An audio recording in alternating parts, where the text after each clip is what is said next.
Zee Marathi, चर्चाही होणारच। राज्यात सत्तेवर असलेल्या महायुती सरकारने निवडणुकीपूर्वी दिलेल्या आश्वासन अद्याप पूर्ण झालेली नसल्याच्या निषेधार्थ शिवसेना उभाटा पक्षाच्या वतीनं चंदगड इथं भीक मागो आंदोलन करण्यात आलं।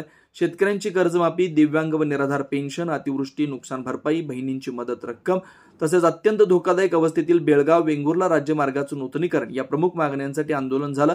शासनाकडे निधीच उपलब्ध नसल्यामुळे या प्रश्नाकडे सातत्यानं दुर्लक्ष होत असल्याचा आरोप करत शिवसेनेने छत्रपती शिवाजी महाराज चौक ते तहसील कार्यालय चंदगडपर्यंत भीक मागो आंदोलन राबवलं। तहसीलदार कार्यालयासमोर निदर्शनं करत शासनाच्या उदासीन धोरणाचा निषेध करण्यात आला। यावेळी तहसीलदार कार्यालयात निवेदन देण्यात आलं। या आंदोलनात जिल्हा प्रमुख प्राध्यापक सुनील शिंत्रे, उपजिल्हा प्रमुख संभाजी पाटील, जिल्हा महिला संघटक सौ शांता जाधव, ॲडव्होकेट स्नेहल पाटील, विष्णू गावडे तालुका प्रमुख गडिंग्लज, दिलीप माने तालुका प्रमुख गडिंग्लज, युवराज पवार तालुका प्रमुख आजरा, विक्रम मुतकेकर तालुका संघटक, महेश पाटील वाहतूक सेना तालुका प्रमुख, गणेश बागडी तालुका युवा अधिकारी, किरण नागोर्डेकर युवा सेना, एकनाथ वाके विभाग प्रमुख, मोहसिन पटेकरी शहर प्रमुख, महादेव गुरव, उदय मंडलिक, भरमू बिर्जे, सुशील दळवी, देवाप्पा सदावर, सुभाष लांबूर, अशोक दळवी, चंद्रकांत गावडे, सुज्ञान धुपदाळे, रेखा सुतार, मधुरा कांबळे, कांचन सुतार तसेच शिवसेना युवा सेना महिला आघाडी अधिकृत संघटनांचे पदाधिकारी, शिवसैनिक व ग्रामस्थ मोठ्या संख्येने उपस्थित होते। यावेळी आंदोलनस्थळी प्राध्यापक सुनील शिंत्रे, युवराज पवार, विष्णू गावडे, महेश पाटील, विक्रम मुतकेकर यांनी शासनाच्या धोरणावर टीका करत आपली मनोगत व्यक्त केली। सी मराठीहून ज्ञानेश्वर पाटील, चंदगड। हे सरकार हा महाराष्ट्राला आणि 25 वर्ष मागे आणण्याचा प्रयत्न करत आहे, पण येत्या काळात आपण जागृत व्हायचं आहे। आज तालुक्याची अवस्था बघितली, रस्त्यात जाताना अर्धा तास लागला, मला येताना वेळ झाला, तुम्ही रागवला। खरोखर अवस्था बघितलं, शिवसेनेनं पहिला पत्र दिलं, त्या चंदगड वेंगुर्ला मार्गाचं पहिला आपण पावसाळ्याच्या आधी पत्र दिलं, हे पावसाळ्याच्या आधी खाडी भरावून आम्ही पत्र दिलं, त्याचं सुद्धा त्यांनी काही लक्ष दिलेलं नाही। आज सर मला सांगावं वाटतंय, हे अधिकारी असे झालेत, हे खड्डे भरायचे पैसे या अधिकाऱ्यांनी असं केलं की 80-90 लाख रुपये असतात, पण या अधिकारी स्वतःच्या टेंडर घालून ते पैसे स्वतः भरून 10-20 लाखात करून खड्डे भरून पैसे मधीला लाटायचं काम करत होते। पण याच्या काळात काही कॉन्ट्रॅक्टरने ते खड्डे भरायचं टेंडर भरलं, त्यामुळे ह्या अधिकाऱ्यानं हे खड्डे भरले नाहीत, ह्याच्यावर सुद्धा जाब विचारणार कोण नाही। आणि त्यामुळे हे खड्ड्याचं फक्त कृत्रिम तयार केलेलं आहे तालुक्याच्या खड्ड्याचं, या वेंगुर्ला रस्त्याचं। त्यामुळे आपण जर गप बसलो, येत्या काळात या प्रत्येक गोष्टी जर आपण लक्ष नाही घातलं तर येणारा काळ आपल्याला माफ करणार नाही। शिवसेना एक गप बसायला देणार नाही। मी तुम्हाला सगळ्यांच्या वतीनं एक आश्वासन देतो की प्रत्येक समाजाच्या हितासाठी शिवसेना या अग्रेसर राहील आणि तालुक्याचं नक्की या मतदारसंघात काम केल्याशिवाय आपण राहणार नाही। आणि महाराष्ट्र सरकार जर शेतकऱ्या सर्वसामान्यांच्या विकृतीच्या विरोधात असेल तर आपण सगळे मिळून आवाज उठूया आणि शेतकऱ्यांचं सरकार तिथे स्थापित करूया। येत्या काळात जिल्हा परिषदेतील अनेक हे असतील निवडणुका, त्या अगदी विचारपूर्वक चांगल्या माणसाच्या हातात देण्यासाठी, शेतकऱ्यांचं काम करण्यासाठी आपण देण्यासाठी प्रयत्न करूया। आणि हा महाराष्ट्रात जो बाजार चाललाय, हा जो काळा बाजार चाललाय, तो थांबवण्यासाठी सगळ्यांनी रस्त्यावर यावा एवढंच आवाहन करतो। शिवसेना उद्धव ठाकरे बाळासाहेब गट यांच्या वतीनं आज महाराष्ट्राचे आजचे सरकारचा जो तमाशा चाललेला आहे, तो आपण उघड्या डोळ्याने जनता बघते, पण आपण शिवसेनेच्या वतीनं तो तमाशा लोकांनी किती दिवस सहन करायचा। आज शेतकऱ्यांची सर्वसामान्यांची चाललेली हालत ही आपण जनतेसमोर मांडणं, व्यथा मांडणं हे आमचं कर्तव्य आहे। आज आपण एक चांगलं उदाहरण बघितलं, धनकर साहेबांचे उपराष्ट्रपती होते, आज त्यांनी शेतकऱ्यांच्या बद्दल बोलले आणि खरोखर देशाबद्दल बोलले, त्यांची एक रातोरात उचल बांगडी झाली। मित्र, एवढं उदाहरण आपण समजून घ्यायला पाहिजे की आज जी दरी चालली, दोनच फक्त जाती धर्म तयार झाले, एक पैसेवाल्यांची जात आणि एक गरिबांची जात। खरोखर कटेंगे तो बटेंगे ही म्हण त्यांनी जी सुरुवात केली ती खरोखर लागू पडते। एके बाजूला श्रीमंताची प्रचंड मोठी दरी तयार व्हायले आणि गरिबी प्रचंड प्रमाणात तयार व्हायले। आज आपण आज भीक मागो आंदोलन आज इथं घेतलंय। आमच्या पक्षाच्या जिल्हाध्यक्ष माननीय संजय सर, आमचे दुसरे नेते समन्वय पाटील आणि सर्वच मान्यवर, आमचे माने साहेब आणि सर्वच मान्यवर, आपण उद्धव साहेब गटात फेल करणारे सर्व मान्यवर कार्यकर्ते मित्र हो, आज जर आपल्या तालुक्याची अवस्था बघितली, हा दुर्गम चंदगड हा दुर्गम आणि अति पावसाचा तालुका, जिल्ह्यापासून 150 किलोमीटर असलेला तालुका, प्रशासन अगदी सुस्त असते. जर शांततेत काम करायचं असेल, निवांत काम करायचं असेल तर एखाद्या निष्क्रिय अधिकाऱ्याला चंदगडमध्ये पाठवलं जाते. आणि चंदगडची व्यथा ही खरोखर फक्त शिवसेनाच मांडत असते, वेळोवेळी शिवसेना मांडत असते. त्यामुळे आज सुद्धा आम्हाला या सरकारच्या विरोधातली गोष्ट आपण आपल्यासमोर मांडण्यासाठी इथं आलेलो आहे. आज सरकारची अवस्था बघितली तर 10 महिने झाले तर टीव्हीवर बघितलं तर फक्त त्यांचा तमाशा चाललेला असतोय. एखाद्या वेळी एखादी बॅग पैशांनी भरलेली असते, एक काहीतरी केलेलं असतंय. आज मुख्यमंत्र्यांची जर बोलणं असेल फक्त राजकीय असतंय. आज आपण महाराष्ट्र घडवण्यासाठी ह्या मंत्रिमंडळाला निवडून दिले. हे कसे निवडून आले तुम्हाला आम्हाला माहिती आहे.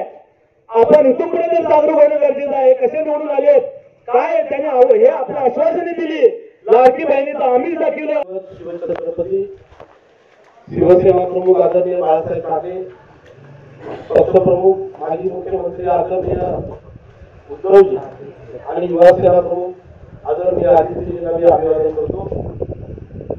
आज शिवसेनेच्या वतीनं वेगळं आंदोलन आम्ही भीक मागू आंदोलन केलं.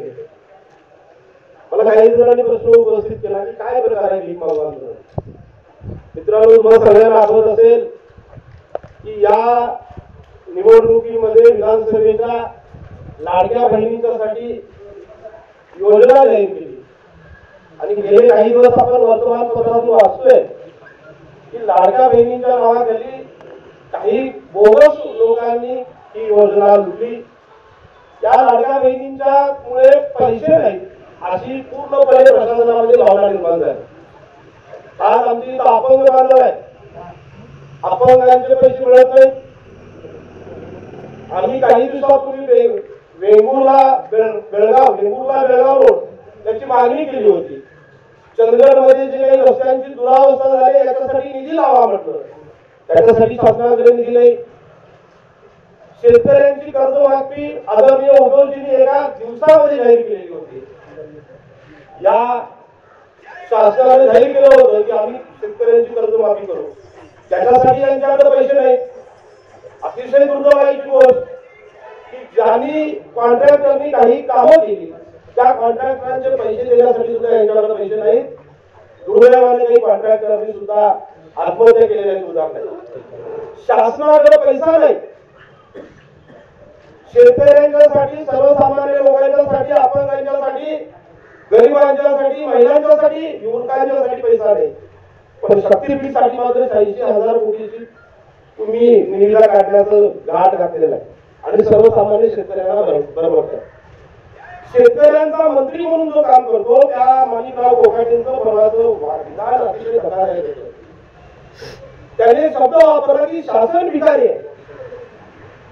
मंत्री ज्या वेळेला सांगतो शासन भिकारी आहे त्यावेळेला तुमच्या आमच्या जनतेची एक जबाबदारी ठरते की या भिकारी शासनाला पैसे जमा करून दिले पाहिजे. म्हणून आम्ही आंदोलन केलं. आज शेतकऱ्यांची कर्जमाफी करायला तुमच्याकडे पैसे नाही आणि बाकीच्या गोष्टींच्यासाठी पैसे नसतील तर आमच्या सर्वसामान्य शेतकरी तुम्हाला आज आम्ही प्रतिकात्मक निषेध म्हणून आम्ही हा मोर्चा घेतलाय. शासनाला तर डोळं उघडलं पाहिजे, कारण ज्या लोकांच्यासाठी तुम्ही शासन म्हणून काम करत आहे या लोकांच्यासाठी हे काम चाललेलं नाही. दुर्दैवानं काही ठराविक लोकांच्यासाठीच फक्त शासन काम करत आहे आणि म्हणून आज शासनाचा आम्ही इथं निषेध करतोय. जो पैसा आज इथल्या माझ्या गरीब जनतेने जमा केलेला आहे तो आम्ही इथं प्रशासनाकडे सुपूर्द करतोय आणि शासनाला निश्चितपणे याच्यावरती डोळे उघडून काम करावं लागेल. तुम्ही सर्वसामान्यांच्यासाठी काम करायसाठी लोकांनी तुम्हाला निवडून दिलं. जर तुम्ही जर काही काम केलं नाही तर लोक रस्त्यावरती उतरून जाब विचारल्याशिवाय राहणार नाही. आज पावसामध्ये बरीच कामं असली सुद्धा आपण बरेचसे शेतकरी, माझे सगळे पदाधिकारी इथं जमले. माझ्या सर्व पदाधिकाऱ्यांचं मी मनापासून कौतुक करतो की ज्या पद्धतीनं तुम्ही सर्वसामान्यांच्यासाठी रस्त्यावरती उतरताय. शिवसेना या 80% समाजकारण आणि 20% राजकारणासाठी असते. निवडणुका येतील जातील लोक लक्षात ठेवतात. ज्या मुख्यमंत्र्यांनी कोरोना कालावधीमध्ये तुमचे आमचे प्राण वाचवले, दुर्दैवानं या विधानसभेमध्ये काही लवाट लोकांनी ज्या पद्धतीने निवडणूक घेतली, निश्चितपणे येणाऱ्या निवडणुकांच्या मध्ये शेतकरी, सर्वसामान्य जनता तुमच्या पाठीशी नाही. पण निवडणुकांसाठी आपण काम करत नाही. जिथं जिथं अन्याय होतोय जिथं जिथं चुकीच्या गोष्टी घडतात तिथं शिवसेना तुमच्या पाठीशी राहील. पण निवडणुकांसाठी आपण काम करत नाही. जिथं जिथं अन्याय होतोय, जिथं जिथं चुकीच्या गोष्टी घडतात तिथं शिवसेना रस्त्यावरती उतरून काम करते. आज या भीक मागवा मोर्चामध्ये आपण ज्या पद्धतीने सर्वजण आपली कामं सोडून उपस्थित राहिलात, शिवसेनेचा जिल्हा प्रमुख पालकत्व म्हणून मी आपल्या सर्वांचं शेतकऱ्यांची कर्जमाफी, शेतकऱ्यांचा 7/12 कोरा, शेतकऱ्यांचा 7/12 कोरा, निराधारांना पेन्शन, निराधारांना पेन्शन, अतिवृष्टी नुकसान भरपाई, अतिवृष्टी नुकसान भरपाई, लाडक्या बहिणीला 2100 रुपये, लाडक्या बहिणीला 2100 रुपये, छत्रपती शिवाजी महाराज की जय भवानी, आवाज कुणाचा, आवाज कुणाचा, कोण म्हणतो देत नाही, कोण म्हणतो देत नाही, या सरकारचं करायचं काय, या सरकारचं करायचं काय. या ठिकाणी आज शिवसेना चंदगड तालुक्याच्या त्या तहसीलदार कार्यालयाला होती. गडिंगला आसरा चंदगड तालुक्याच्या वतीनं आज भीक